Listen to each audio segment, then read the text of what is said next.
د یتیمې جینۍ د مینې ناول ډیرو قدرمنو اوریدونکو سلامونه، نیکې هیلې او احترامات مې ومنئ. قدرمنو اوریدونکو، د یتیمې جینۍ د مینې ناول لومړۍ برخې ته مو زه سمیع الله ایوبي هرکلی کوم. دا هم تاسې او دا هم د یتیمې جینۍ د مینې ناول لومړۍ برخه. امید لرم چې تر پایه پورې راسره واورئ.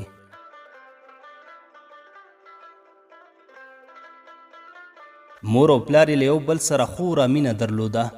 د دوی له مینې داسې ښکارېده چې په وخت کې پلار یوسف خان او مور یې شیربانو وي. له خبرو ټوکو او بوختیاو یې د کور نورو غړو هم خوند اخیسته. په ځانګړي ډول کله به چې باران وریده او یا به همدې باران د شپې له مخې د ځمکې اننګي ښکلول، نو ډېرو پیغلو او واده شویو به د کړکیو له چاودونو د دوی د مینهناکو لوبو نندارې کولې. کور څه چې په ټول کلي کې د همدې جوړې د مینې په غوړېدلو ټغرونو نکلونه کېدل او د ډیرو په غم ښادۍ کې همدې جوړې ته پام و. دا چې دوی له تازه واده کړی و، نو په کور کلي کې د ودونو یا نورو خوښیو پر مهال به ګډونوالو دوی تنګول چې آیا تاسې خو به بیا په تخ باندې د ناستې نیت نه لرئ. کله کله خو به د نورو په خوښیو کې په ټوکو سره کېناستل او د لومړي ځل د یووالي ناستې تمثیلونه به یې کول. ډېرو نیاګانو به ورته په ښه سترګه نه کتل، خو ځینو نورو مستو زړونو ته به یې زاړه یادونه ورتازه کول او هر یو به د خپل مخ په لیدونکو کامرو یعنې سترګو تیر ریکارډونه لیدل. پیغلو به هم د دوی په لیدو باندې زړونو کې هیلې وټوکولې او د راتلونکي لپاره به یې ترې چلونه زده کول. د دوی دغه تمثیل به خلک له اصلي هغې ډیر خندول، ځینو به ترخې او ځینو نورو به خوږې او له مینې ډکې مسکاوې کولې. د خدای له لوري پر دوی دغه پیرزو شوې مهرباني همداسې ورځ تر بلې غځېده چې وخت وروسته پرې بېلتون خبر شو.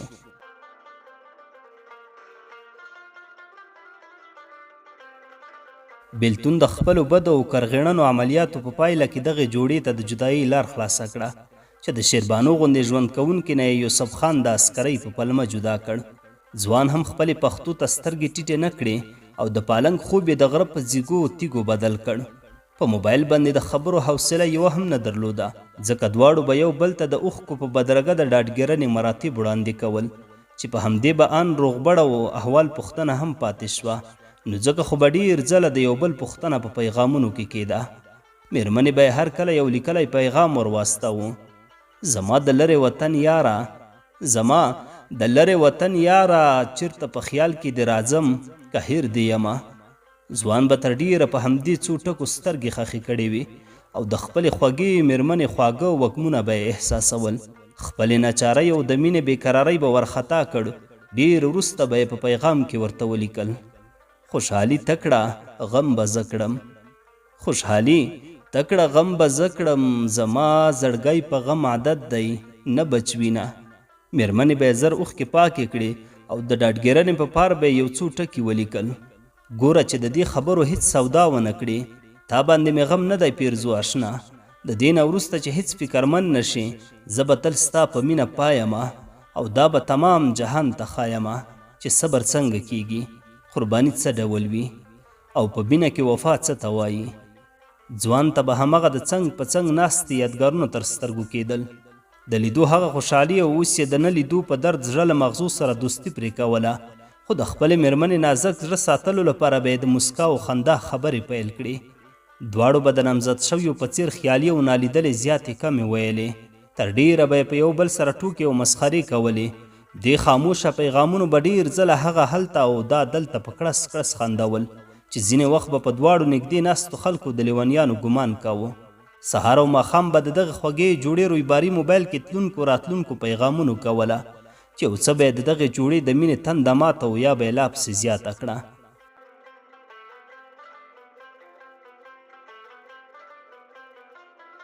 یو سهار چې ځوان د خپلې ناوې مېرمنې څو پرله پسې پیغامونو ته ځواب ورنه کړ، زنګ یې ور وواهه.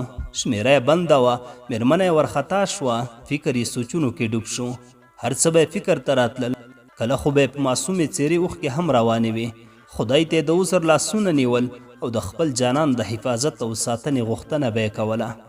غرمه مهال چې مېرمنه یې پر لمانځه ولاړه وه، موبایل کې د پیغام زنګ راغی. په بیړه یې راواخیست، ګوري چې خاوند یې پیغام کې لیکلي: بې له تا مې د ژوند ساعت ولاړ دی، هیڅ پر مخ نه ځي.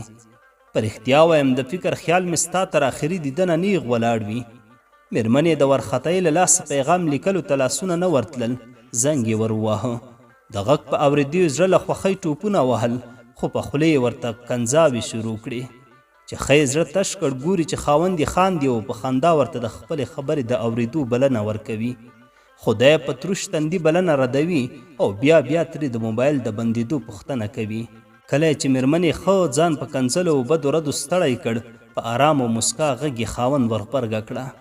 ولې ونی ته دومره غوسه یې چې هېڅ زما خبره نه اورې؟ موږ بېګا عملیاتو ته تللي وو، موبایل مې چارج نه درلود ځکه بند و. لږ مخکې راغلو لا مې دمه نه وه کړې چې موبایل کې مې چارجر ټومبلی مې ستا خبر واخیست. د مېرمنې چې غوسه د پخوا په پرتله سړه شوې وه، په تریو تندي یې وویل: غټ سر یا نور چې هر کله دې دنیا عملیاتو ته تلې ما خبره وه، نږدې و چې زړه مې درېدلی وی. خاوند یې چې د مېرمنې مینهناکه غوسه اورېدله، په مسکا یې ورته وویل: نور به له ځانه مخکې خپله لیلا خبروم چې کله عملیاتو ته تلم. مېرمنې ترخه مسکا وکړه چې غټه ککره دې نیولې، اوس مې په چل د مور نوم راته اخلې ها؟ خاوند یې په کړس وخندل او ورغبرګه یې کړه. وایي رښتیا زما خو هیر و چې ستا د مور نوم لیلا ده، بخښنه غواړم پام مې نه و.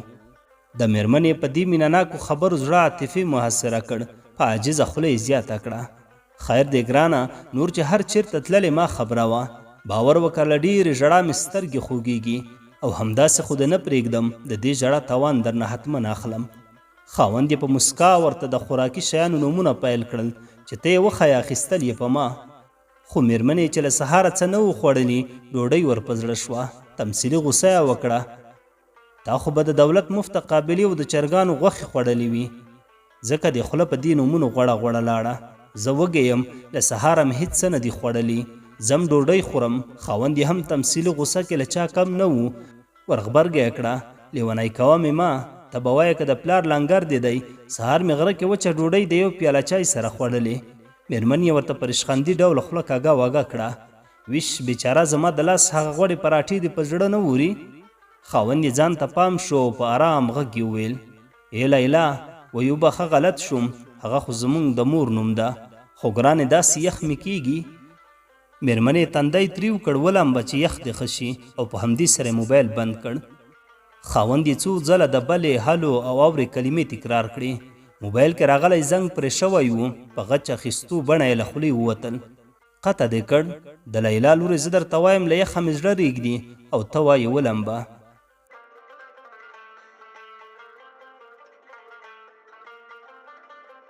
دې جدایي دوی دواړه د یو بل سخت تږي کړي وو او دواړو به له خدایه د ایمانه مخکې د یو بل غوښتلو دعاوې کولې.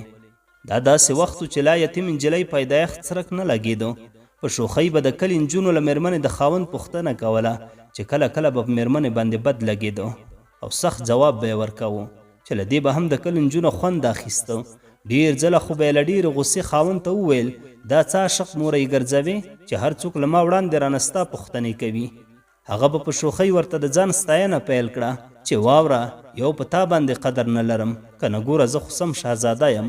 مېرمنې به یې ورته وویل: هو غټ سر یا، ما ته معلوم یې. د دوشنبې ورځ سهار و چې خاوند یې د پیغام پر ځای مېرمنې ته زنګ وواهه. مېرمن یې ورته وویل: دا څه ګورم، په شین سهار د پیغام پر ځای زنګ اورم یا چې په خوب کې درغلی ومه. خاوند یې ورته وویل: نه مړې، تا غوندې خلک چې ما ته په خوب کې د راتلو جرأت وکړي. مېرمن یې وویل: هو کنه، ته له کوره تخته او زه به بیا په خوب کې درځم. خاوند یې ورته وویل: ځه مړه ته مه راځه، زه به درشم. مېرمن یې ورته وویل: رښتیا؟ خاوند یې ورته وویل: هو، د پنجشنبې ورځ. مېرمن یې وویل: وای خدایه شکر، زه به ستا راتګ ته شېبې شمارم. مېرمن یې ورته وویل: ښه نو څه به راته راوړې؟ خاوند یې ورته وویل: هر څه چې وغواړې. مېرمن یې ورته وویل: هو رښتیا، په یاد مې شول، یو څه درنه غواړم. خاوند یې ورته وویل: اورم چې لیلا مې څه غواړي. مېرمن یې ورته وویل: ای تا بیا زما د مور نوم واخیست؟ دا ځل چې راغلې مور ته مې شیطاني کوم چې غوږونه دې تاو کړي. خاوند یې ورته وویل: نه ولا هسې مې خوله کې راغله، غلط شوم وبخه، خو پام چې هغې ته ونه وایې، له هغې مې هسې ویره کېږي. مېرمن یې ورته وویل: خپله دا 2 منه ککره دې راوړه که نه؟ خاوند یې ورته وویل: هغه خو بې له هغې راوړم، نور څه درته راوړم؟ مېرمن یې ورته وویل: ښه نو داسې وکړه چې هغه لامدنه کریزې ځان سره راوړه چې بیا د شپې در باندې په خپلو لاسونو ګلان اچوم. خاوند یې ورته وویل: بیخي سمه ده، مور دوی مې هم خبر کړه زه ځم چې کارونه مې راغونډ کړم. مېرمن یې ورته وویل سمه ده د الله په امان.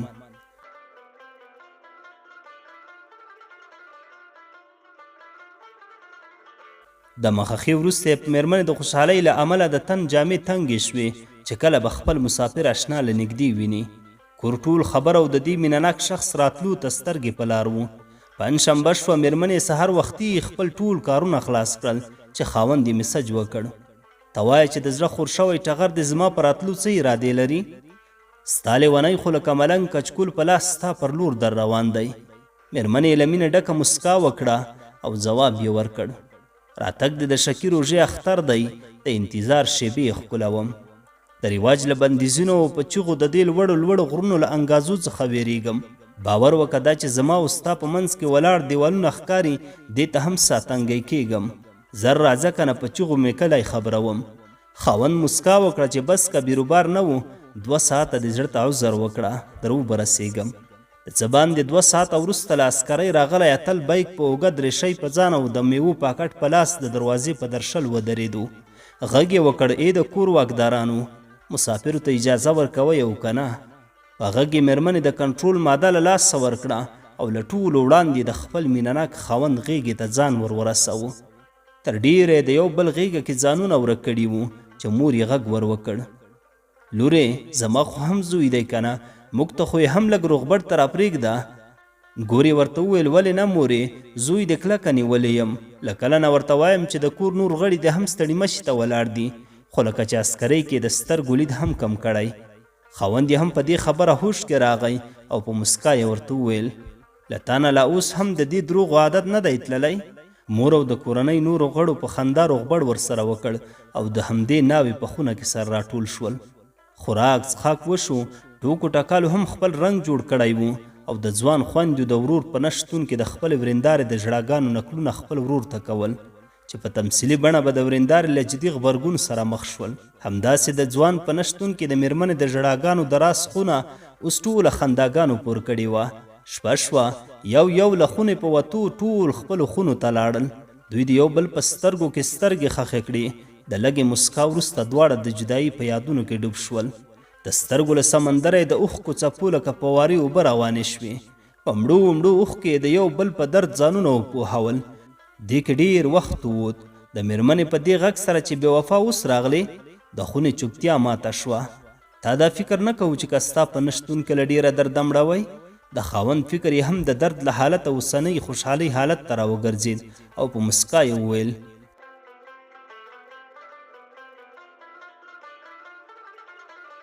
د مرګونو ځای کې زه وم او دعوې ته کوې. د خونې چوپتیا لږه موده ګیلو بیا د مینې څپو ماته کړه. خاوند یې د خپل بیک وړوکی جیب خلاص کړ.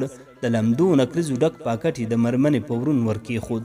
په خندا یې وویل واخله لیونۍ، که درته هغه د مور نوم اخلم بیا غوسه کېږې. راکړه لاس ته چې درته پکې د نیول شوي کمین انځور واچوم. مېرمنې په تمثیلي بڼه تندی تریو کړ، ورته ویې ویل ما ته ښایسته ګلان واچوه چې سبا پرې دا ګوتمه هم په لاس کړم. په سبا یې ډېر ملګري د ځوان لیدو ته راغلل. له هغوی سره د عسکرۍ کیسې وکړې. همداسې ډېرې شپې سبا شوې تر دې چې د ځوان د بیرته تګ ورځې رالنډې شوې. یو ورځ چې بیرته تلو ته یې 2 ورځې پاتې وې، مېرمنه یې بېهوشه شوه. په بیړه روغتون ته لاړل.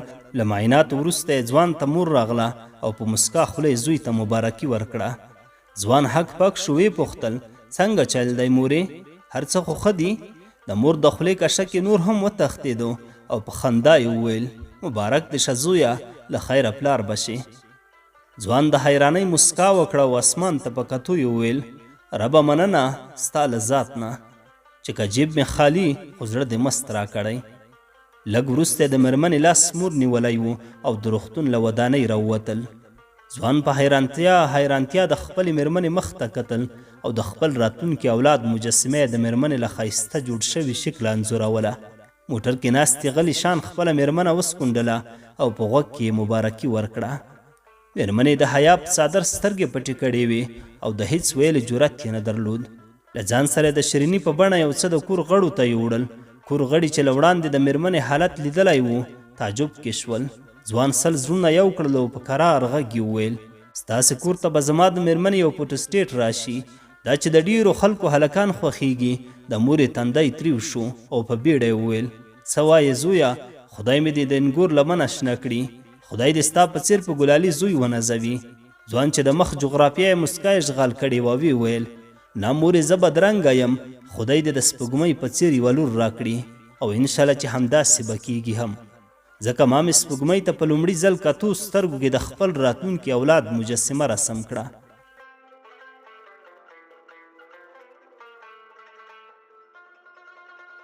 ځوان عسکرۍ ته په بیرته تلو کې د خپلې مېرمنې اوښکې پاکولې او د ډاډ په پار یې هغو ته په لنډ وخت کې د بیرته راتلو ژمنه ورکوله خو مېرمنې د ده په نه شتون کې یوه ثانیه هم په درد کې لیدله ځکه دې ته یې خاوند لاندې ځمکنی ګلاب بره ستوري او ان پاس اسمان و نو له همدې عمله پرې بې حسابه ګران و چې بالاخره خپل مینهناک خاوند په ډېره ناچارۍ د مسافرت او عسکرۍ سخت ژوند غېږې ته د اوښکو په بدرګه وسپاره.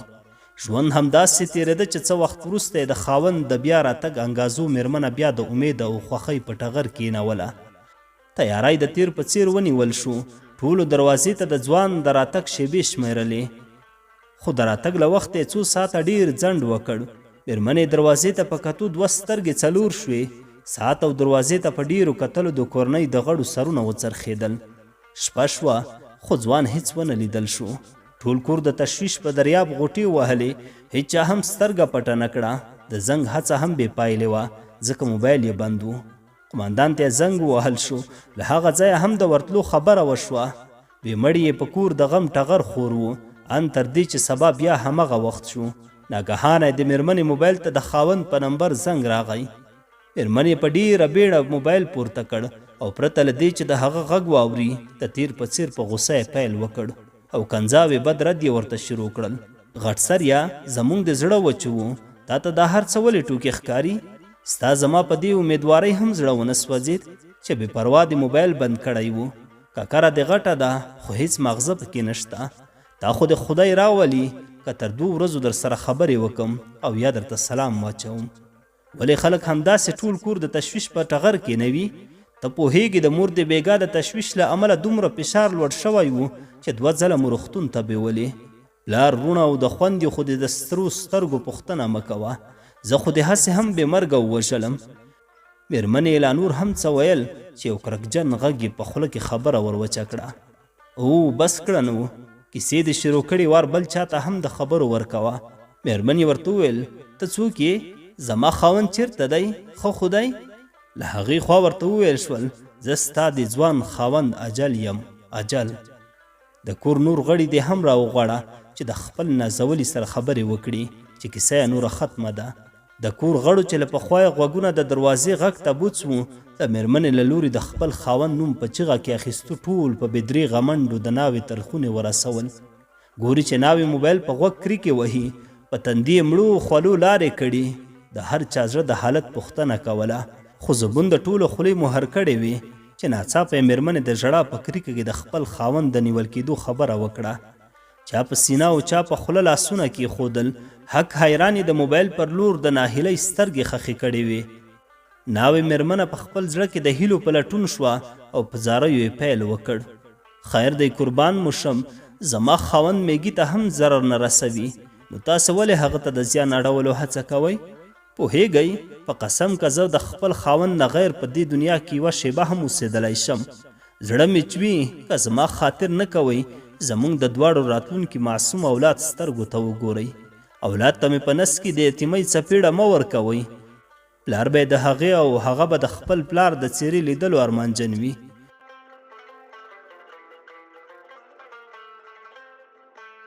د یتیمې جینۍ د مینې ناول ډیرو قدرمنو اوریدونکو دا وه د ناول لومړۍ برخه. تر بلې برخې پورې مو په لوی څښتن تعالی سپارم. ښاد و آباد اوسئ.